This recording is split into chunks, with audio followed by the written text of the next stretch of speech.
Jim, welcome to the Maximum Lawyer Podcast. Thank you so much, Becca. I'm very excited to be here. Awesome. Great to have you.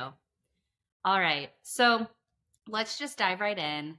What is precedent and what is the number one pain point that you guys solve? Yeah, thanks so much for the question, Becca. So, Precedent is a neutral third party that sits between plaintiffs' firms and insurance carriers with a primary goal or objective of facilitating much better communication between those two parties. And as it relates to that particular number one pain point that we solve, it really is about the fact that these two parties are still faxing each other, which kind of blows people's minds. And we actually had a fun anecdote where he asked the intern to send a fax, and he was like, "What are you talking about?" Of Um, course. right? And they're still physically mailing things. They're still calling each other and leaving messages and playing phone tag. And there's just a lot of unnecessary interaction that, or really lack of interaction in some situations. That's that's not happening. So we're facilitating a much more seamless way for them to engage with one another without having to do it directly. Because as I'm sure you can understand, it's a very combative, confrontational relationship. But because the number of injury claims that have an attorney has increased about 25 years ago, 10% of claims had an attorney. Well, now it's 50, 60, 70% in some venue, but they're still doing things like they sort of occasionally interact with each other when the reality is it's millions and millions of times a year, really cases per year, that there's an attorney and an insurance company, and there's absolutely no standardization in the way that they interact. Awesome. That sounds really great. You made some really great points. I guess I hadn't even really thought about how much further there is to come in that communication process there still. Yeah, yeah, absolutely. And we have clients. This is not a, hey, we're building this thing. It's, we have built this platform. And our initial clients, we've been fortunate to work with one very large plaintiffs firm, but all of those initial clients are already seeing that benefit of essentially anytime that they previously would have had to pick up the phone or send something in the mail or send an email or send a fax, there's one point to deliver that, whatever that specific request in the process is. It's come to Precedent. We know how to interact with all the hundreds of insurance carriers and what their preferred sort of consumption methods are. And we're really helping facilitate, again, a much easier interaction and creating standardization between the two parties. Awesome. Okay, so who started Precedent and what inspired your founding team to create a platform focusing on streamlining attorney handled claims? So our team has a really great background of a blend of people that have worked in legal, people that have worked in insurance, and our CTO came from Amazon, but specifically our CEO, Grant Little, had spent about 20 years working in property and casualty insurance.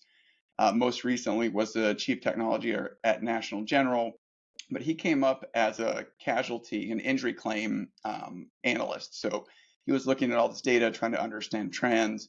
So it was always something that was really near and dear to his heart. Our head of data science is a gentleman named Derek Stuckey. He has a background more in sort of consumer data science, worked at Groupon, worked at some other technology companies that serve consumers, but he's really sort of on that forefront of what's the latest and greatest in data science, in AI, et cetera. And then our CTO, Logan Chittenden, which is a tough one to say if you haven't said it a lot of times. He actually started a company called Say Hi that was acquired by Amazon and was a big component of, for how much better or worse, your opinion of Alexa, of how Alexa really operates and sort of the foundation of Alexa. So we feel really good about that sort of core founding team, of course, because we came together to start the company. But we've also added a lot of great talent to the executive level as well as to the entire company from, again, across experiences from legal and insurance and technology. And That's the inspiration, to answer the second part of your question, yeah. it really, that at the end of the day, we want to help injured people get back to their life more quickly. And the biggest way that we could impact that across, the entire industry was to facilitate this better interaction between the plaintiff firms and the insurance carriers. Because at the end of the day, and I always use the analogy of they're like a divorced couple that really does not like each other, but they have a child, right? And when you're a divorced parent with a child, you need to cooperate with your, former spouse to do what's in the best interest of that child. And that's the claimant is the child in this analogy, or the client, right? They've had an accident, they're injured, they're just looking to get back to their life, and they're, seeking their treatments and doing the things that they need to do to get themselves healthy. And then it becomes really what delays the process is the bureaucracy, is the lack of trust, is the lack of standardization in those processes that are all a part of how a claim goes from happening to when that client ultimately gets their settlement and that issue is resolved. So we're really, looking to bring this process into, the year 2024 and beyond, and take it out of I don't know when faxing came out, but probably before I was born. So Absolutely. Okay. So, Precedent utilizes technology and data solutions to address the lack of transparency, standardization, and automation in the claims process. But can you elaborate on how you actually do this? yeah, absolutely. So that your audience would be very familiar with the various points of engagement that they have with insurance companies. It could be the client comes in their office and they haven't even filed their claim yet. So then the attorney takes on that task of setting up a claim. Right now, very time consuming. You've got your case managers or your staff sitting on hold for 30, 45, an hour just to set up a claim and start the process. Beyond that, then they're sending their letter of rep, looking to make sure that the carrier got the letter of rep, looking in certain states to confirm what the policy limits are, and in all states, right, is there coverage? Potentially, has a carrier accepted liability on this claim? And then as that process continues, you start to obviously the client's getting treatment, you start to get those medical records, and then they create their demand and send that demand to the carrier. But again, even in that step of creating the demand and sending it to the carrier, they're having to call that carrier numerous times to even determine, did the adjuster get the demand? Did it get to the right adjuster? So the way that we've incorporated technology across, those various use cases, and we are also headed to a place where we do even more than that related to the negotiation and ultimate settlement of that case. But um, for example, take claim setup, the limits disclosure, and the acknowledgement of the demand. We have both what we refer to as passive and active participants. So I didn't really talk about my background, but I spent about 20 years selling technology to property and casualty insurance carriers. So think about every commercial during every sporting event and every radio break, right? Those were my customers and they still are. Um, Being able to go to them and say, do you want to stop getting these phone calls to set up claims, to disclose limits, to acknowledge that you've received the demand? We will work with you, massive insurance company, to try to fit what we're doing as well as we can into your process, or maybe make some slight adjustments to that process. And for the plaintiff's attorneys, again, they can just come to us and say, here's the claim information and police report. Can you set this up for me? So we've built a platform that facilitates making that process much more streamlined for us as Precedent, and then engages or interacts digitally with that insurance carrier. So when they get something that comes from Precedent, they know that it is a letter of rep or demand. They know how to get it to the right adjuster. And I mean, you would be amazed by what we have seen historically of how long it can take an adjuster just to get a demand from the time it's sent. It could take 10 days before they even know they've got a demand. And at that point, the attorneys and case managers are already like, what's going on with this case? It's been forever. And the carrier's like, I just got this case. What do you mean it's been forever? Right.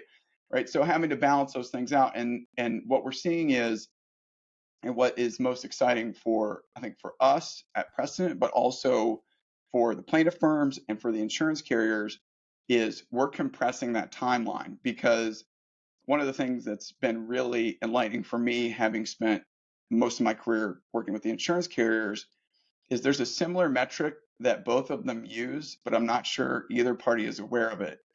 And in insurance, which is where I learned the metric, it was called cycle time. How fast are you getting through your work, right? How many claims are you processing? Well, at the firms, it's called time on desk, but it's essentially the exact same thing. And they both have an incentive to process those things quickly, because what does that lead to? It leads to a satisfied client from a plaintiff firm and a satisfied claimant from the insurance carrier side. So really creating that opportunity to help facilitate and streamline. So there's a lot of components to our technology that are, it's almost like an iPhone. There's a lot in the background that you don't know or need to know how it works. But if you're a plaintiff firm, all you know is I could send this stuff through Precedent and my cases are going to resolve more quickly with a lot less administrative overhead. And an important point is there's no impact on settlement. And we're a neutral third party, continue to really scream that as loud as I can. So we don't go to firms and say, I'm going to get you a higher settlement. We don't go to carriers and say, we're going to get you a lower settlement. What we say to them is, we're going to cut out a massive amount of the overhead associated with getting to that resolution and do it more quickly. That's great. And I'm really glad that you brought up the technology. I think that's a great segue into my next question. So, I also saw on your website that this is an AI solution to streamline injury cases. And I just heard on a conversation on another podcast refer to AI washing. So, this phrase is similar to the phrase we've all heard of, like greenwashing, which is where companies want to appear to have like an eco-conscious claim, but really they don't prioritize it. So now we're seeing companies do the same thing with AI. It's a buzzword, it's trending, and it can help a company be more desirable to clients who want the latest technology. So, how are you guys implementing AI as a solution to streamline injury cases? Yeah, great question. And I understand the growth in the use of the term AI has, driven a lot of talk without specifics of what is that, what are people actually doing, and what does that mean? And it's a very convenient thing to say, well, we do AI now, so we're different and better than we were before. So specifically to Precedent, we're using essentially all of the tools that any modern technology company that's on that leading edge of what should be used to improve any platform's capabilities. So a specific example would be around dealing with documents, right? So using OCR, using computer vision, using natural language processing, using large language models, and using all of them sort of in concert to be able to do something as it's very important and maybe not so simple, so I don't want to undermine it, but taking a demand that's 600 pages of narrative with medical bills all over the place and police reports and witness statements, whatever that information is, they're not necessarily very well laid out. There's companies in the market now that are saying more narrative, more narrative. And I don't think what plaintiff firms realize is insurance carriers they're not really looking at the narrative, because they're dealing with, an average caseload, so to speak, or pending, what the carriers would call it, for an adjuster is 150, 200 claims. And Wow. maybe early on in your career, you read the first 10 narratives and you feel bad that, Jim can't play basketball anymore because of this accident. But they need to have a standard process on their side for how they evaluate these injuries. And it comes down to, what were the medical bills? What was the treatment?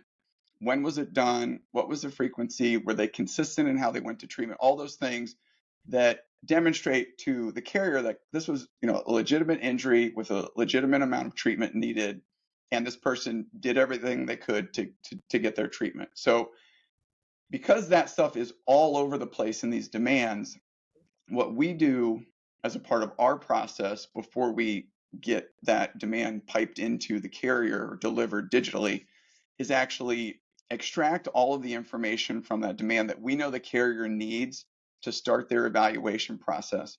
Because otherwise, they're opening your 600-page demand, they're having to read through everything, and they say, oh, okay, Becca went to the chiropractor on this date and had this thing. And then putting that into a different system or even Excel to then later transport or transpose into another system, right? So we're that first step in the process, which is sort of the long pole in the tent, we're taking that out of the process.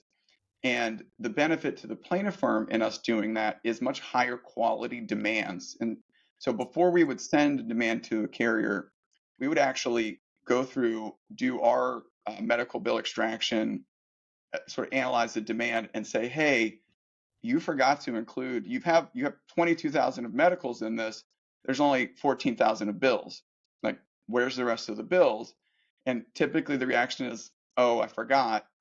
But if that doesn't get caught, well, what happens? It takes 10 days for that adjuster to get the demand, 3 more days till they look at it, and then 15 days after it's been sent, they come back and say, hey, you didn't include those bills. Well, that's 15 days of lost time.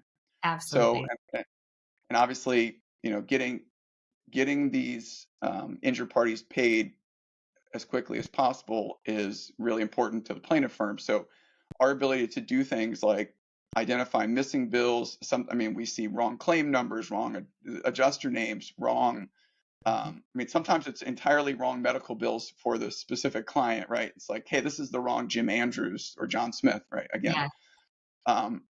Because obviously you have humans that are Yep. compiling these demands, and that's just prone to human error. So one of the things that we do leveraging our technology is really ensure that this is a settlement ready demand, for lack of a better term. I love that.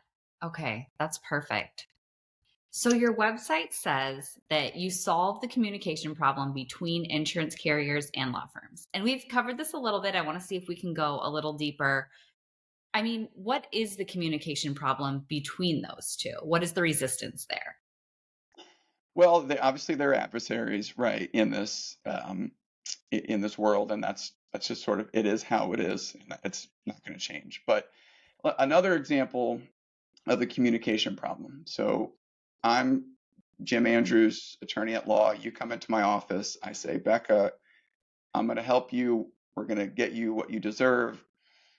You've already filed a claim. So my case manager or someone on my staff calls the insurance carrier that was representing the insured that was involved in the accident that hit you and says, well, let's say that for the purpose of this, that person's name is Steve, right?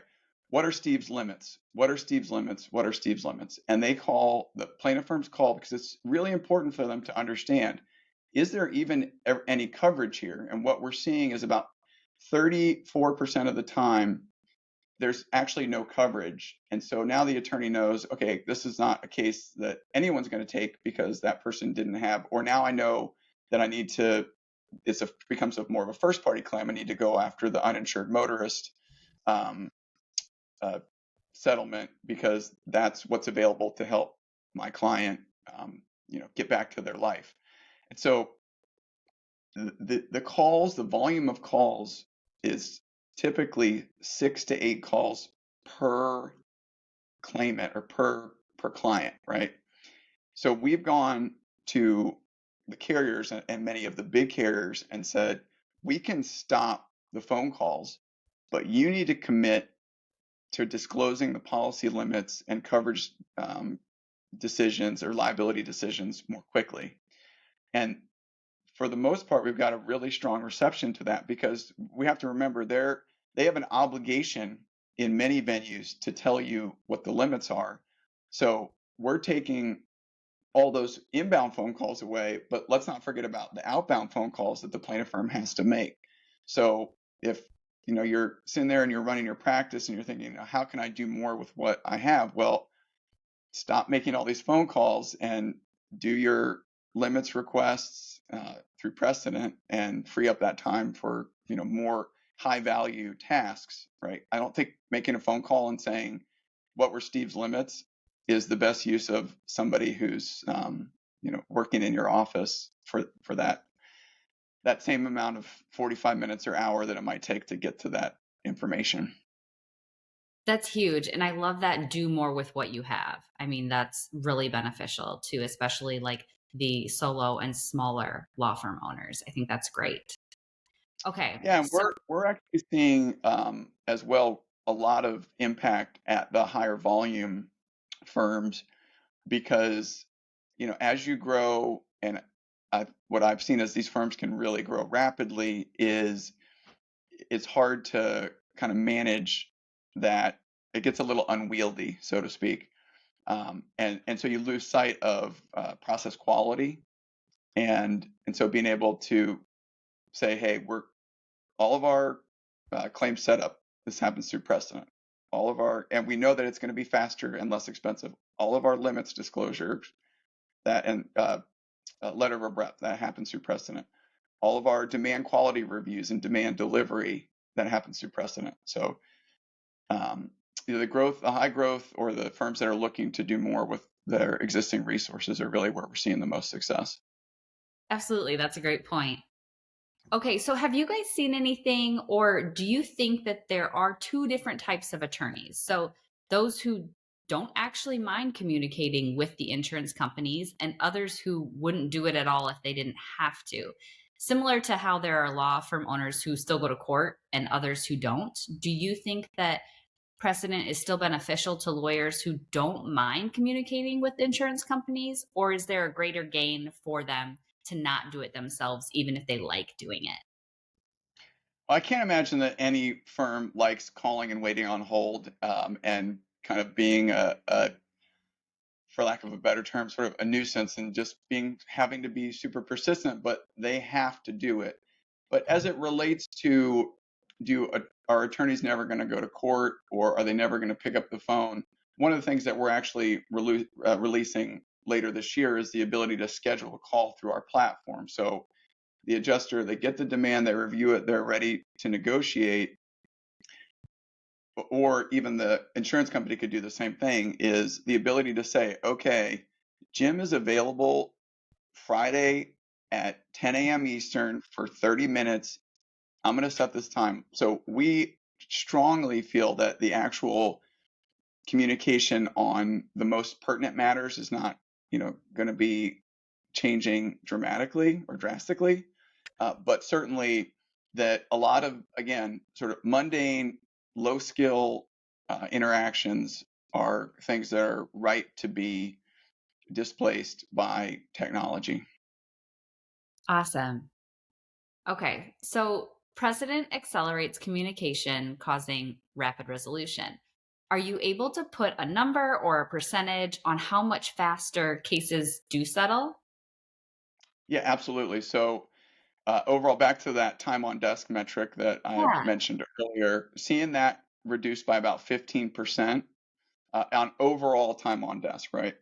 But to get more specific about, how long is it taking from a demand being sent to, actually, let me start earlier in the process. So just think Yeah. about limits disclosure. We're getting the policy limits disclosed within 72 hours on 90% of the inquiries we make, and within 5 days of 100% of the inquiries we make. And if you go ask plaintiff firms, around the country, how long does that take them? It's 10, 15. We had one of our current clients say, before we worked with you, it could take us up to the 29th or 30th day, which is the legally required timeline to get that. And in that whole process, they have no idea about, does this coverage even exist? What treatment can I recommend? Because I don't want to financially burden my claimant if there's no ability for them to recover this money for the treatments that they're having to get. So again, 72 hours in the majority of the situations where we're getting the policy limits. Specific to actually resolving the case and getting settlement, that's where we're seeing about, from the time a demand is sent till the time an offer is accepted, about a 36% reduction in that timeline as well. And again, heavily attributing that to the fact that we've got these direct connections into the carriers to serve up this information in a way that fits their process. Because, I usually would have sort of led with this, but if you think about the marketplace, you've got hundreds of carriers on one side that all have a different process for how they want to consume and interact, consume information and interact with plaintiff firms. On the other side, you got hundreds of thousands of firms, or at least attorneys and maybe tens of thousands of firms that then have to figure out, oh, how does this carrier like it? How does that carrier like it? Oh, I forgot that they changed their fax number last week, right?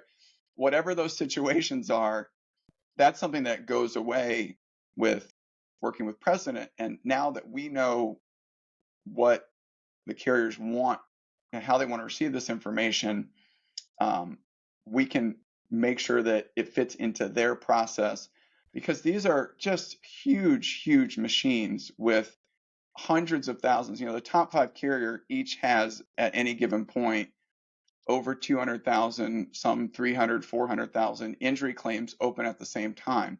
So any individual attorney or plaintiff's firm couldn't go to all 500 carriers that they deal with and say, hey, this is what we're going to do. Can you be faster? And at the same time, none of the carriers could go to all of these plaintiff firms and say, hey, this is our process, fit into it, because they might, a plaintiff firm might only deal with a specific carrier once every 5 years, right? So why would they waste their Yeah. time? So for us, it's again about being that central, neutral third party that standardizes things between the plaintiff firms and the carriers. Absolutely. Okay. Can you walk us through the process of information exchange and negotiation between the law firms and insurance carriers? So what I'm wondering is, are we in a portal? Are we calling? Are we chatting? Like, what does this really look like? Yeah, definitely no calling. But the way that we've set up our platform is, of course, you can directly access Precedent through our website to submit, depending on the use case, right? Whether it's the police report to set up the claim, or the letter of rep to get the limits, or the demand. But we're also actively working with a number of case management systems, because the long-term vision for the company, and it will take time to get there, is I'm in my case management system, I shoot a request out. It goes through the Precedent platform, direct integration into one of the various claim systems on the other side. And some of those claim systems, for better or worse, are home built by the insurance carrier. So obviously that's a custom integration situation. But ultimately where we would like to be and will be is something that you never really access our platform to do. It exists as a module or an object in your case management system, and similarly on the carrier side. But as it relates to, and I don't know if you were going to ask this later, but negotiation, so that's really where we're headed as far as what does the future roadmap look like. And we have actually already had, in sort of a beta environment, a plaintiff's firm and an insurance carrier come together, and they both were blindly submitted, here's 20 cases we would each like to resolve. One of the most interesting things about that was they had overlap on 12 of them.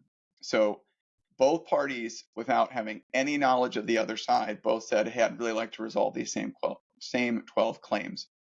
So from there, where we have mutual agreement on let's try to resolve these things, they are in our platform, making their offers, answering questions, kind of getting through that process of negotiation. Now, did it work 100% of the time? No, right? Mhm. Sometimes they had to get on the phone, or they just said, hey, it's not going to resolve here. This case is going to continue down a different path. But we did have, a majority that did resolve through our platform, which obviously was very exciting for us. But we're focused now, because we really see ourselves as everything from setting up a claim to the eventual potentially distribution of the settlement money of that payment, that our capability enables that entire process. But we're starting at the beginning: claim setup, limits disclosure, demand quality review, and delivery.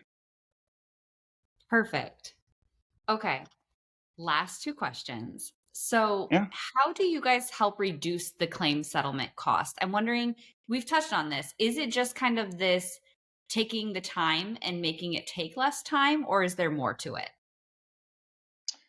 Yeah, as far as the actual cost that's associated with essentially administering a case or Yes. administering a claim, right? It's if you start to add up, I had to set up the claim that took an hour on the phone before I even got to talk to an adjuster, but let's just say it was an hour. And then after that, I'm calling back to determine what are the policy limits, is there coverage, do they accept liability? Well, that could be another hour. Actually, it's going to be 6 to 8 phone calls. But let's just say now we're at 2 hours. Now you've got your demand, you send it in, you make another series of phone calls. Did you receive it? Who's the adjuster? By the time the adjuster gets it, again, this 5 bills are missing. Where are they? They're calling back, right? So in every step of this process, there's an hour plus of time that's spent again doing low value, low skill tasks that could be accomplished through technology. So sort of in that totality, let's just say it's 5 hours per case at a minimum, and you're processing 100 cases per month. Well, that's 500 hours a month. That's 12-ish full-time equivalents. No, sorry, my math's bad there. That's 3 full-time equivalents. Um, so that, think about what that cost associated compared to what you're getting from it, but you have to do those steps, right? So you need to do them. Well, if I could do them not just at a more cost efficient price, but also get the information I want more quickly, it's ultimately going to result in lower expenses and faster resolution. Absolutely. Okay. Before we wrap up, is there anything else that you would like to share about Precedent, about anything that's coming up in the future? Well, yeah, we're obviously, I think that's a loaded question, right? Because I could talk about exciting product updates, or be sure to email me, or here's my cell phone. Um, We'll what do what that I'll too. Okay, perfect. What I'll say is that we're obviously very passionate and excited about what we're working on. We've really enjoyed the opportunity to kind of understand both perspectives in this situation and continue to work as a third party to bring everything forward. And you're going to be seeing a lot more of us this year. We just did our first exhibiting conference last week at Mass Torts Made Perfect. Obviously, not our target demographic, but there are single event attorneys there. So that was a very fun event. And then we'll be at PILMA, we'll be at ALA, we'll be at a lot of conferences the rest of this year, and just certainly would love to hear from firms, both, of course, about their interest in potentially using our products, but also feedback on other opportunities to help them make their practices better. And again, ultimately help these injured parties get to their resolution more quickly. Absolutely. Okay, so if our listeners do want to reach out to you, though, I mean, how should they do that? Is this your website, an email, a phone number? I'll just throw my email out there, and I'll take the spam backlash for it. So I got a nice easy name, jim.andrews@precedent.com. And hopefully your audience is all familiar with how to spell precedent, just like the legal term, because we're setting new standards over here too at Precedent. So Awesome. happy, And we'll put happy, the link in the show notes as well. awesome. All right, Jim, thank you so much for joining me today. Thank you so much, Becca. This was great. I look forward to having a chance to meet some of your listeners and maybe join the podcast again in the future. And we'll do how I built this style success maximum lawyer. Yes, absolutely.